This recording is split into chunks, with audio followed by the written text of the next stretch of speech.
Hello bookworms! Today I'm going to be doing my January TBR video. I put out a video recently of my 2021 goals. Now I'm back with my TBR video for January. I'm definitely going to get to those year-end videos that everybody always ends up loving. I tend to do them a lot later than other people because I don't really like my reading year to end until the actual end of the year, and then I can't pick a best of list before the year ends, because what if I read something toward the end of the year that ends up being a favorite? Like, you just never know. So I always end up putting it out a little bit later into the year. That's gonna go the same for 2021. But today I'm gonna be talking about all of the books that I'm planning on reading in January. First up is Majesty by Katharine McGee. This is the second book and the conclusion to the Royals series. I read Royals last January. I think I read it in January. It was either January or February, and it ended up being one of my favorite books of the year. I just had such a blast reading it. I really loved the characters, and I'm really excited to see how things are going to wrap up. I've already started reading this one. I'm about halfway into it, and I'm really hoping that I'm actually going to be able to finish it today. So if you haven't heard of Royals, this series reimagines American history as if George Washington was the first king of America instead of the first president. And it's following his modern day descendants. So we have Princess Beatrice, Princess Samantha, Prince Jefferson, and some other characters that are intertwined with them. It's full of drama and scandal, and it's just so much fun. I really enjoyed Katharine McGee's first book, The Thousandth Floor. I never ended up continuing with that series, but with how much I've loved Royals and how much I'm enjoying Majesty so far, I kind of want to go back and maybe reread The Thousandth Floor, or maybe just dive into books 2 and 3 and finish up that series, because I don't know, I just think that her writing is so much fun. So yeah, I kind of decided to start the year with a book that I knew that I would enjoy, because last year I think I started the year reading Normal People, which ended up being the worst book that I read, not even just the worst book of the year. I really hated that book, but I pushed myself through it because I was like, I'm gonna read more adult literary fiction, and then I hated that book and kind of gave up on that goal as the year went on. So, and also, you know what? I had a really bad, not really bad, well, kind of bad. I had a bad reading year in 2020, and maybe it's Normal People's fault. So I'm starting things off on a good foot with a book that I knew that I was going to love. Next up, I'm planning on reading From Blood and Ash by Jennifer L. Armentrout. I've been really hoping that I could find some kind of fantasy series, like a lighthearted kind of YA fantasy series to like really get into, because most of my favorites ended in either 2020 or 2019. I just don't have one that's currently ongoing that I really look forward to picking up every time a new book comes out. I'm really hoping this could be the one. I know it is kind of paranormal, so I do not know the full premise of this book, but I know that there are vampires, I know that there are werewolves, I know it was nominated for a Goodreads Choice Award, I think in the romance category, so I'm sure it's probably very heavy on the romance aspect, and I have heard some other booktubers talk about it. Jess from Peace Love Books has talked about it quite a bit, so I'm familiar with it from watching her videos, but I'm not like, I didn't watch like her spoilery reading vlog because I knew that I wanted to read it for myself. And yeah, I know that the second book is already out, so if I enjoy this one, I'll end up picking that one up too, and fingers crossed that I do. It's actually a lot longer than I was expecting, and it was kind of expensive for a paperback.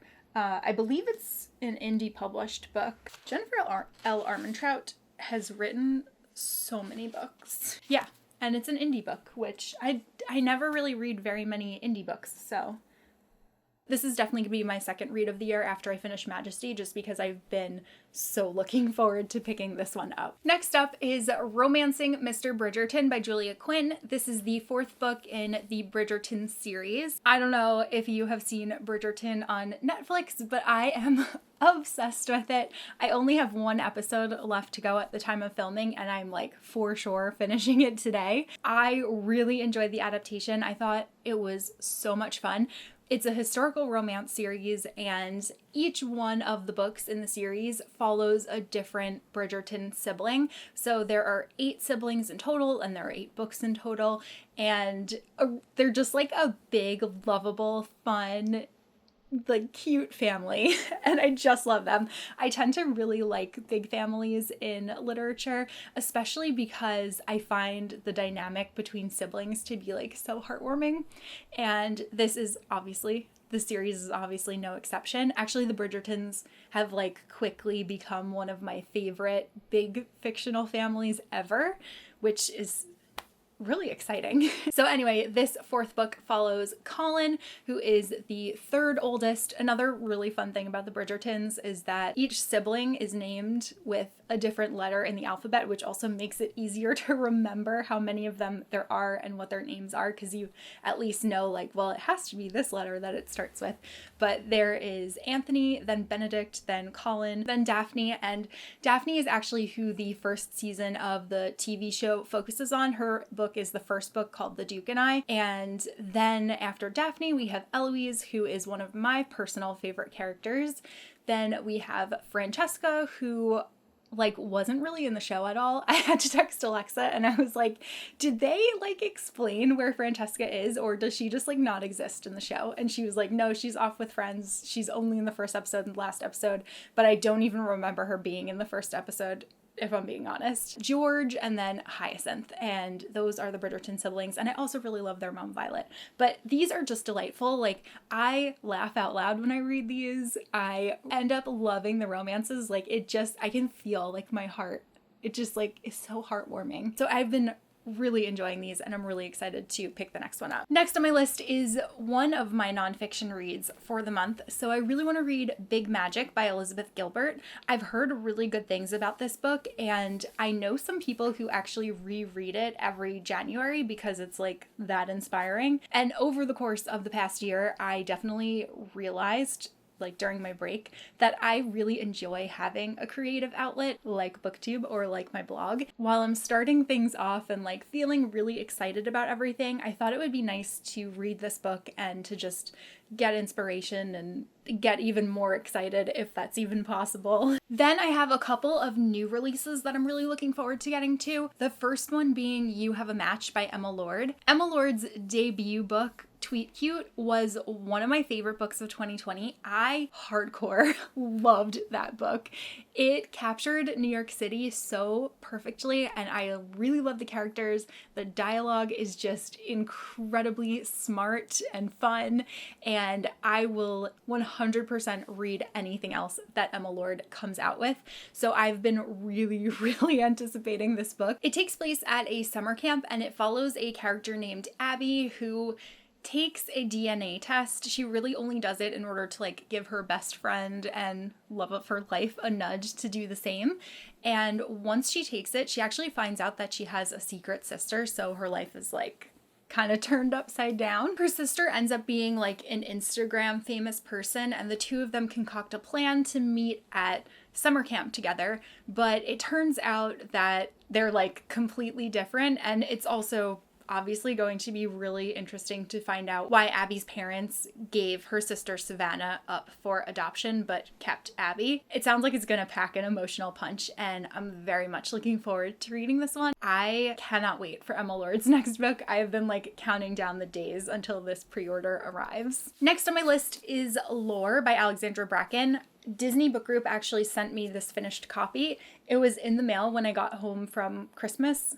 Or not even just from Christmas. I pretty much spent all of December at my parents' house, but that is a topic for another video. I was like jumping for joy when this showed up. I was so excited, I can't even tell you. My friend Alexa and her husband Mackie both read it and both really enjoyed it, and they've been like talking about it nonstop ever since.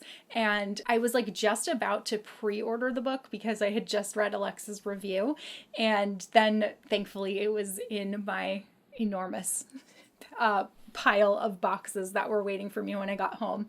And yeah, cannot wait. This is a novel that is heavily inspired by Greek mythology. We're actually following characters from Greek mythology, but it takes place in modern day in New York City, and we're following a main character named Lore, and Lore kind of, fled from the world of Greek gods long ago because it's pretty brutal and she had no interest in being part of it. There's this event that's called The Hunt that takes place, I'm not sure actually how often it takes place, but it is a punishment for people who had rebelled in the past. And some of the contestants are seeking Lore out when the new hunt is like drawing closer, but she doesn't really want to be found. Also obsessed with this cover. I think this is absolutely beautiful.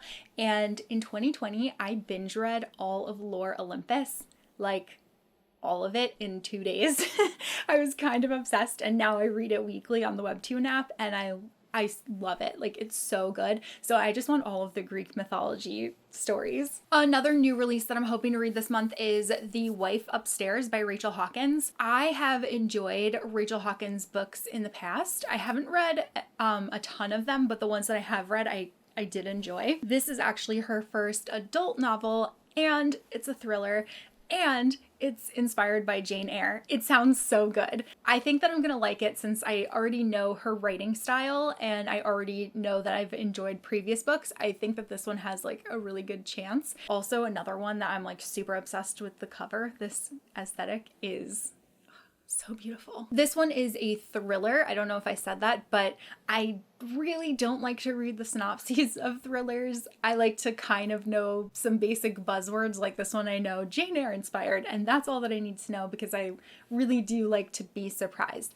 Though I am curious if it's going to be more thrillery or more like gothic mystery kind of, because sometimes if the tone isn't marketed correctly, I feel like it can affect my enjoyment while I'm reading a book, which I'm sure is true for many other people too. And then last on my list is that I really want to reread the ACOTAR series by Sarah J. Maas. So not only book one, I also really want to reread A Court of Mist and Fury and A Court of Wings and Ruin, but I'm just holding this one up for ease because they're big books. The next book in the series, A Court of Silver Flames, which doesn't follow the typical title format, and people were up in arms about that. That one comes out in the end of February, and I am really excited to read it. I am also one of those people that is like super disappointed with the cover change. I really don't like the new covers, and I also really don't like the cover of the new book, and I'm sad that they're not going to match, but such is life. I'm sure that I'm going to love the content inside of it, so obviously I'm getting that one anyway. But I just think that I will enjoy it more if I reread the first 3 books because it's definitely been a while. And there you have it. Those are all of the books that I am hoping to get to in January.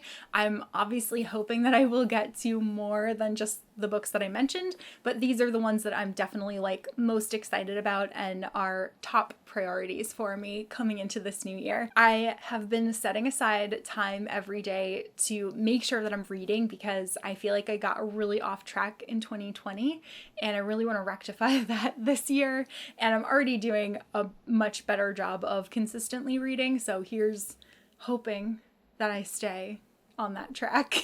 But let me know what you're reading in January. Let me know if you're excited about any of the new releases that I mentioned, and let me know if there's anything else coming out that you want to read that maybe I didn't mention, and it's possibly because I didn't know about it because I'm rusty at this.